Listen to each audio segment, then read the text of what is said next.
कितीही वाईट दिवस असले तरी घाबरू नका. भगवद्गीतेचे 51 अनमोल विचार ऐका. 1.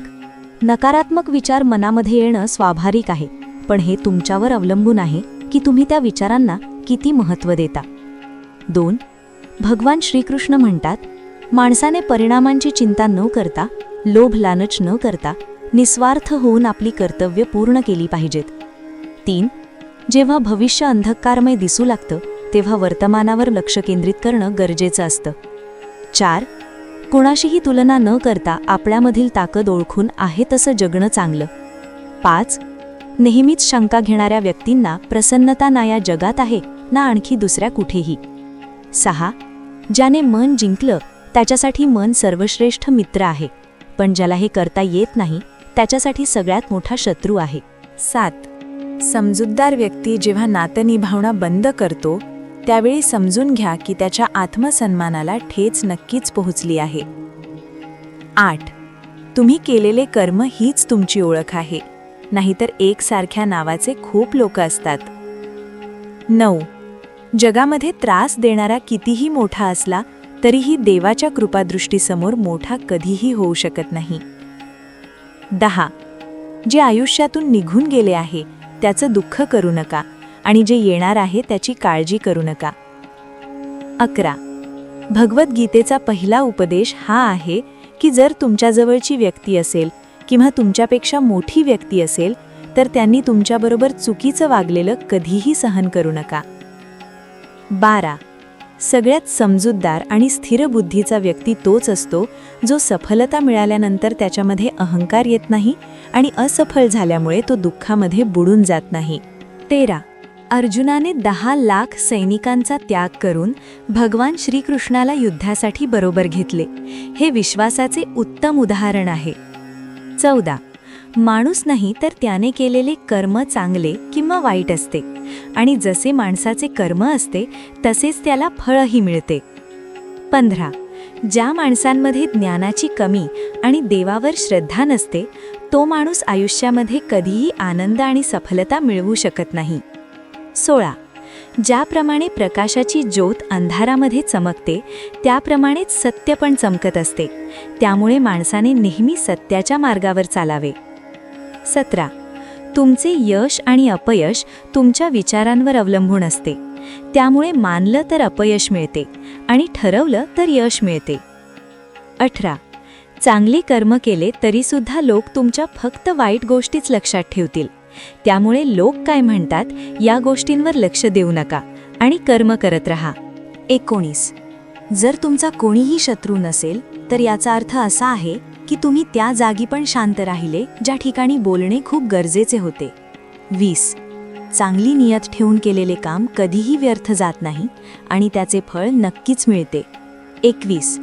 ज्याप्रमाणे कोणताही माणूस जुने कपडे बदलून नवीन कपडे घालतो त्याचप्रमाणेच आत्मा जुने शरीर सोडून नवीन शरीर धारण करते. 22. वेळ आपल्याला हेच शिकवते की आयुष्य कधीही कोणाची वाट पाहत नाही आणि कोणासाठीही थांबून राहत नाही. 23. प्रयत्न करा, मार्ग नक्की सापडेल, आज नाही तर उद्या सापडेल. 24. कोणाच्याही चुका शोधणं चुकीचं नाही, पण सुरुवात स्वतःपासून करायला पाहिजे. प्रेम नेहमीच माफी मागणं पसंत करतं आणि अहंकार नेहमीच माफी ऐकायला पसंत करतं. मूर्ख व्यक्तीसाठी दगड आणि सोनं सगळं सारखंच असतं. जीवनामध्ये काहीही कायमस्वरूपी नाही, त्यामुळे नेहमी काळजी करत राहू नका, कारण परिस्थिती कितीही खराब असली तरी बदलते नक्कीच. आयुष्यामध्ये कधीही स्वतःची तुलना दुसऱ्यांबरोबर करू नका. तुम्ही जसे आहात तसे सर्वश्रेष्ठ आहात. गीतेमध्ये भगवान श्रीकृष्ण म्हणतात, हे अर्जुन, जे माझं नेहमी स्मरण आणि एकचित्त मनाने माझे पूजन करतील मी स्वतः त्यांच्या कल्याणाची जबाबदारी घेतो.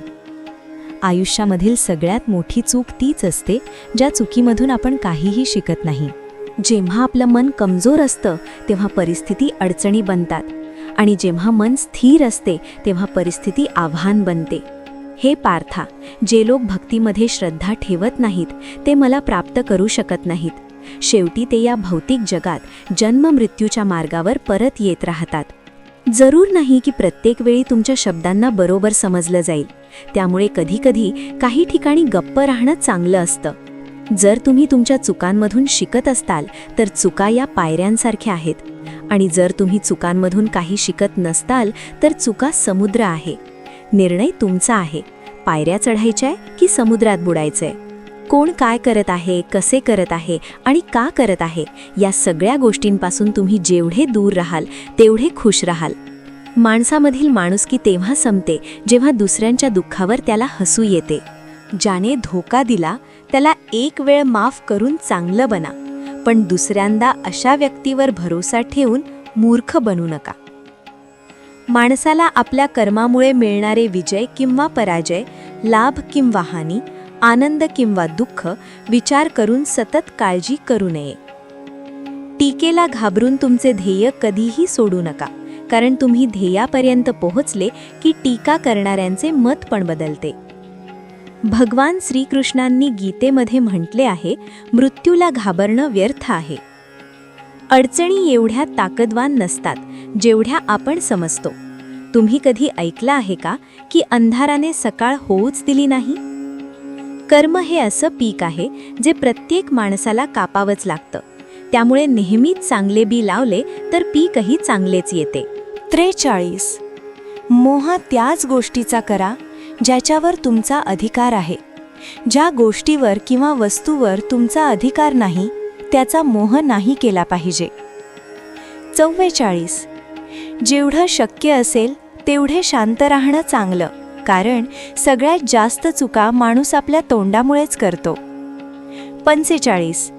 जगामध्ये कोणताही माणूस सर्वगुण संपन्न नाही, त्यामुळे माणसांमधील काही चुका दुर्लक्षित करून नातं टिकवून ठेवलं पाहिजे. 46. मौन राहणं सगळ्यात चांगलं उत्तर आहे अशा व्यक्तींसाठी ज्यांना तुमच्या शब्दांची किंमत नाही. 47. बदला वेळेबरोबर किंवा वेळच बदलायला शिका. अडचणी आणि संकटांना दोष देऊ नका. कोणत्याही परिस्थितीत चालत राहा. 48. तुम्ही आज जे कर्म करत आहात त्याचे फळ तुम्हाला उद्या मिळेल, आणि आज जे तुमच्याजवळ आहे ते तुम्ही आधी केलेल्या कर्माचे फळ आहे. 49. कोणत्याही कामाची काळजी करणं ठीक आहे, पण काळजी इतकीही करू नये की ते कामच बिघडून जाईल. 50.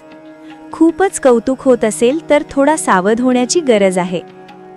51. नेहमी लक्षात ठेवा, चांगले दिवस येण्यासाठी वाईट दिवसांमधून जावं लागतं. मला आशा आहे की तुम्हाला हा व्हिडिओ नक्की आवडला असेल. व्हिडिओ आवडला असेल तर व्हिडिओला एक लाईक आणि सबस्क्राईब नक्की करा, आणि कमेंटमध्ये जय श्री कृष्ण नक्की लिहा.